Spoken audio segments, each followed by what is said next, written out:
Hi, இப்போ வந்து பார்த்தீங்கன்னா நம்ம +2 ரிசல்ட் எப்படி பார்க்குறதுன்னு பார்க்கலாம். ஓகேங்களா? அதுக்கு லிங்க் வந்து டிஸ்கிரிப்ஷனில் கொடுத்துருப்பேன், அதை கிளிக் பண்ணிக்கோங்க. இதுதான் அதோட லிங்க்கு. கிளிக் பண்ணுறேன். கிளிக் பண்ணுறப்போ உங்களுக்கு இந்த மாதிரிக்கு வந்துடும். இதில் ஃபஸ்ட்டு ஆப்ஷன் +2ன்றதை கிளிக் பண்ணிக்கோங்க. நீங்கள் 11th பார்க்க போகிறீங்க, 11th கிளிக் பண்ணிக்கோங்க.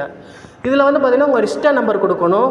உங்கள் ரிஜிஸ்டர் நம்பர் கொடுத்துக்கோங்க. அதுக்கப்புறம் டேட் ஆஃப் பர்த் வந்து இங்கே நல்லா கொடுக்கணும். டேட் ஆஃப் பர்த் எப்படி கொடுக்கணும்னா 10ன்னு போட்டுட்டு ஸ்லாஷு, அப்புறம் 2வது மாதம் அப்படின்னா 02, அதே மாதிரி ஸ்லாஷு, அதுக்கப்புறம் உங்களோட இயர் ஃபுல்லாக கொடுக்கணும். இப்போ வந்து பார்த்திங்கன்னா 2008னா 2008, 1999னா 1999.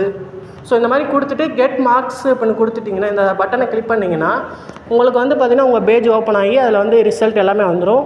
அதை நீங்கள் ஸ்க்ரீன்ஷாட் கூட எடுத்துக்கலாம். ஓகேங்களா? ஸோ இதுதான் சிம்பிள் தான். ஸோ பார்த்துக்கங்க. ஏதாவது டவுட் இருந்துச்சுன்னா கமெண்ட் பண்ணுங்கள்.